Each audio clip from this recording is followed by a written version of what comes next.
planning on making this video, considering the fact that I already have made a video about the first book in this trilogy, but I just finished the third and final book in the Defy the Night trilogy, and I need to talk to someone about it, so that means that you all are my unlucky audience. FYI, this video is going to have a ton of spoilers for all three of the books. I'm gonna try and keep most of it as spoiler-free as possible. Obviously, talking about the general plot of the second and the third book means that you're gonna get some spoilers for the first book and the second book respectively.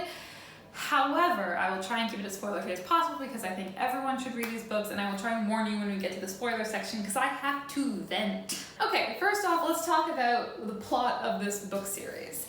Defy the Night is a fantasy young adult trilogy that takes place in the kingdom of Kandala, a fictional kingdom which has been ravaged by a fever which no one knows where it comes from, no one can find a cure, and the only known way to sedate this fever is using the petals of a moonflower to create an elixir. People drink this elixir day and night, but the wealthy are able to purchase more of this flower, while the poor are left to potentially not get any of it and more likely to catch the disease and die. Okay, starting with Defy the Night, this book is the only book I have ever cried in public over. Well, that was true until I read the third one. But this book is so good. I would go as far to say that it is my favorite fantasy young adult novel. But Defy the Night follows a girl named Tessa, who is an apothecary who secretly steals moonflower and distributes it for free among the people of the wilds, the poorest people in Kandala, along with her friend Wes. We also follow the perspective of Prince Korik, the crown prince and the king's justice, responsible for all of the executions and punishments of those who are smugglers of moonflower, and how he struggles to keep the kingdom intact, as well as struggling to appease the demanding consuls of the kingdom and look after his brother who is secretly ill. What I love about this novel is that because we're switching between Tessa's perspective and Korik's perspective, we get to see both sides of the story. Tessa is someone who has no idea about the political nature of the kingdom and the way it works. She just wants everyone to get everything that they need without knowing about how difficult it is to do that. And Korik, we get to see the other side of that. We get to see the political nature that surrounds this. We get to see why he does these bad things, why he feels that he needs to do these bad things. And it's very easy to care about him despite the fact that he's done these awful, terrible things, because we see how much pressure is put on him and how much he's trying to protect his brother, the king, Harriston, from having to do any of these things. But I really, really love this novel, and like I said, it was the first time I don't cry at novels or films, and this was, I think, one of the first times I've cried over a novel in public. So thanks for that. Defend the Dawn is the sequel to Defy the Night, and it follows directly after the events of Defy the Night, which I'm gonna try and not spoil as much as possible, but I will be spoiling a little bit. Basically, Tessa is now working with the king and the prince to try and develop better cures that can be distributed to more people. While they're working on this, a ship captain by the name of Ryan Blakemore arrives in Kandala from the neighboring kingdom of Austriary. I don't know if I'm pronouncing that right. That's how I've been pronouncing it, but who knows, honestly. He instantly causes some suspicion as he has a bunch of moonflower with him, and he wants to trade them their abundant moonflower in Austriary for the steel of Kandala, claiming that his father was a spy for Kandala before, and that he now is trying to finish his work. So Tessa and Korik end up joining him on his ship to return to Austriary to work as emissaries for the kingdom of Kandala. While they're away, Harriston has to deal with rebellion and lies and potential coups. Things aren't going well for him, quite honestly. When I got this novel, I was so excited about it, and it honestly let me down a little bit on my first read, and I think that's because I went into it with false expectations. And you guys know that this is my opinion on this, but false expectations are the killer of enjoyable reading experiences. I went into this novel knowing about Captain Blakemore and knowing that we had this new sarcastic pirate character, and I think I had seen someone who maybe already had a copy of it or something talking about this character, and it led me to believe that he was going to be something like Nikolai Lantsov, who is, of course, one of my favorite characters in the Shadow and Bone world. Ryan Blakemore is nothing like Nikolai Lantsov, so if that's what you're looking for, you're not going to get it. He is not really sarcastic. He's, in my opinion, not that charming. I instantly felt super suspicious of him the moment that we met him. So everything that he did to try and convince Tessa that maybe Korik is not that great of a guy felt really annoying to me, because I didn't trust him as far as I can throw him. But going into this book the second time recently, as I read it before reading the third book in the trilogy, I loved it so much more than I did on the first run through. And I think that's because I knew what I was getting myself into. I was able to appreciate the character of Ryan and the fact that he is so brash and he is so secretive and protective, and again, we get to see a softer side of Korik as well, and I felt that that was a nice foil, because just as we're getting into a softer side of Korik, this guy also kind of brings out the worst in him.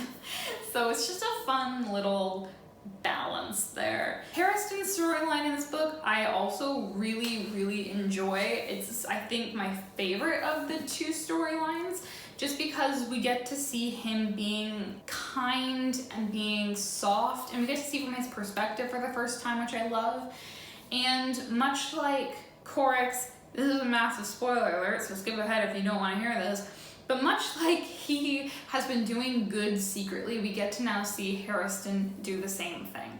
And I love that we get to see this different side of him. And then we get to the third book, Destroy the Day, and this book was fantastic. We now follow the three different perspectives of Korik, Tessa, and Harriston, as all three of them are separated. Tessa has successfully arrived in Austriary. Korik has been shipwrecked and has been marooned with the pirate lord Orin Crane, and Harriston is having to hide among the people and try to organize some sort of attack against the people who have tried to take him out of power with the false lies that he has been poisoning the people. What I like about this book is that we get to sort of similar conclusions with each of the characters individually, oftentimes without any of them talking to each other. So the big reveal about the poison, which I don't think that's a spoiler for this one, it might be a spoiler for the last one. I warned you guys that there was going to be spoilers throughout, but I'm doing my best to hide the big ones. But that reveals that something that each individual character comes to individually through different means. And I like that. I like that we have them all learning stuff without really connecting to each other. We get to also see Tessa spending time with Eric, the guard Rocco, and I love their relationship so much. I think it's so cute. I love that she's got this sort of family relationship, because she doesn't really have anyone like that. Another thing I love about this is Korik and Lachlan's sections. The two of them are just, I love their sections, because I love that they start off in the first book as being complete mortal enemies.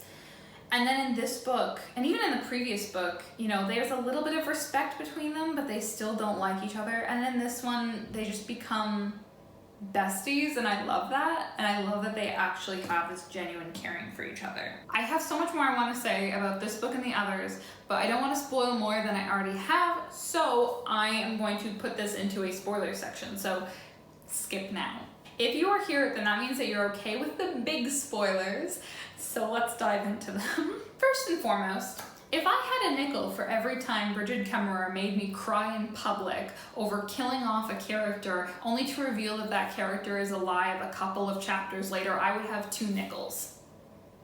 Which isn't a lot, but it's weird that it happened twice. That's right, just like this book made me cry on public transit after making me believe that Wes was dead only to reveal that he was Prince Korik the whole time, this book made me cry in my office building because I thought that she'd killed off Harriston, only to reveal that he's alive and well and living as a stable boy with Quint, and like, that just made me cry more. I was pretty good at spotting the romances in this book. When I saw Eric beefing with a 7-year-old, I knew he was gonna end up married to his mom and as this kid's stepfather. And when I started seeing Quint and Harrison have these sort of soft moments together, I knew they were gonna end up together as well, and I was right, and it was so cute. And when they went to go set off the bombs, I genuinely thought we were having a bury your gays moment, but we didn't, and I appreciate that, and I love that they're happy, and I love that Korik and Tessa can now go and visit them. One of the other things I love about this book and the trilogy as a whole is that we get to see Tessa and Korik bring out the best in each other. Korik starts off as this character who's very closed off, who's very cruel, but has this softness that he only brings out when he's around Tessa or around the people of the wilds. But Tessa makes him reveal this to more people, and by the time we get to Destroy the Day, he's a lot kinder. He's hesitating to hurt people that don't deserve it. And I think that that is just such a great moment of character development that she's not even there at the time. It's just something that's so intrinsic to him at this point, and I love that. But he's not the only one who's changed. Tessa has also changed because she's always been very kind but somewhat naive about the way that life works and the way that court works. But as we go through, she becomes more confident.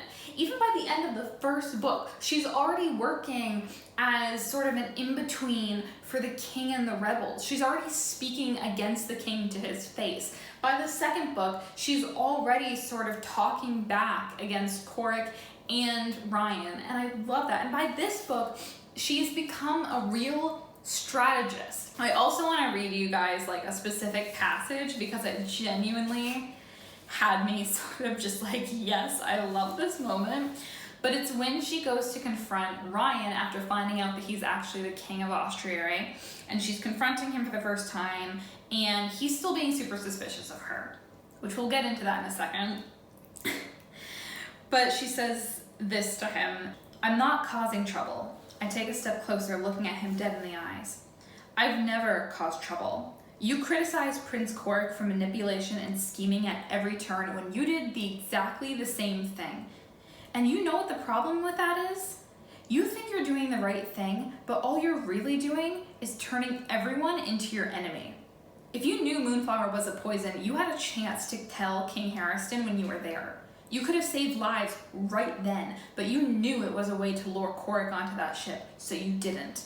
I didn't because it was clear I was sitting with traitors, and I'm done talking to you, Ryan."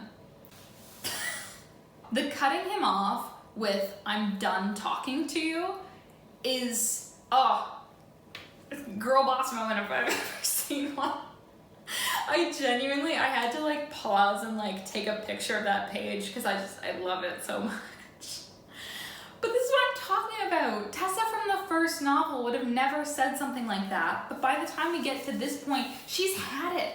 She's so done with men who are so cynical and suspicious of everyone, ruining it for everybody else. And I love that. I love that she's willing to just get in his face and be like, "No, I'm not having this conversation with you. You're wrong, and I'm not willing to budge on that." Now, talking about Ryan, again, like I said, when I first met him in the second book, the first time I read it, I did not like him. And that was because I was expecting to have someone different. However, this time I read through it, I don't like him, but not because of the way he's written, but because of who he is. He's actually written really well, and he's written really well in a way that makes him very unlikable. Like that section talks about, he's tries to pass himself off as like this super cool and caring and charming guy, but he's done a lot of bad things, and he continues to do a lot of bad things, and he sees everyone as a threat. And even by the end of the book, we don't get to a point where he learns his lesson, which is very realistic, and I appreciate that. Korik has grown to understand that he can trust people more, but he also knows to be savvy enough that not everyone has his best interests at heart. Ryan has not grown by the end. He remains this steadfast, suspicious, cynical guy who does not trust anything. Tessa genuinely says, "I want to help people. I want to do something while I'm here, and he doesn't believe her when she's given him no reason to not believe her. It's frustrating every time I cross paths with him, because I'm like, you idiot, like there's no reason for you to suspect her, and if you want to be wary, don't be a jerk about it. Much like Korik, he is this morally gray character, and I think it points out what makes morally gray characters interesting and attractive to people, because while Korik, we've seen the good that he does, and he tries to hide that goodness behind being rough. With Ryan, he's done bad things, but he tries to hide those bad things behind the justification that the ends justifies the means, and that he's actually kind of a cool, chill king, and that everyone actually kind of loves him. And so they're both these morally gray characters, but they're these perfect foils for each other, because while Korik doesn't do bad things because he wants to, he does them because he feels he has to, he doesn't hide behind claiming to be loved or claiming that he knows everything he's done is what they deserve. There's a point in, I think, the first book where Tessa says, do you think they deserve to be killed, talking about the smugglers? And he says, I think very few people actually get what they deserve, for better or for worse. And that line in the first book hit me like a freight truck. Like, that moment is what distinguishes Korik from Ryan. They're two sides of the same coin, but Ryan just feels more sinister underneath, while Korik feels more pure. Anyway, I had no plan for this video. I did not write a script. I basically finished this book yesterday, and then today I just sat down, plopped these books here, and decided to start talking about it and ranting to you about everything that I love. And that's primarily because I don't think these books get the attention that they deserve. They're so well written, the characters are so well developed. Well, these ones don't have that much magical aspect to them. They're super enjoyable, and I highly suggest them if you haven't had a chance to read them. Also, I will say these books are just so cinematic. I don't say that about a lot of books. A lot of books, I feel like the format of a novel allows certain things that are really strong that movies and TV don't allow, but I can see these books being made into films or a TV show, and if that does happen, I mean, I'm Brigid Kemmerer, give me a call. I would love to be in it. But that's it for me today. I hope you enjoyed. I hope I piqued your interest in the novels. But let me know if you have read Defy the Night. Have you read the most recent book? Did you also enjoy it as much as me? And if you haven't read them, are you now interested in them potentially? Is there anything I can say to convince you to read them? Let me know, but also let's try and keep it as spoiler-free in the comments as possible so I can try and convince people who haven't read it to try them as well. But that's it for today. I hope you enjoyed, and I will see all of you lovely people in the next video. Bye!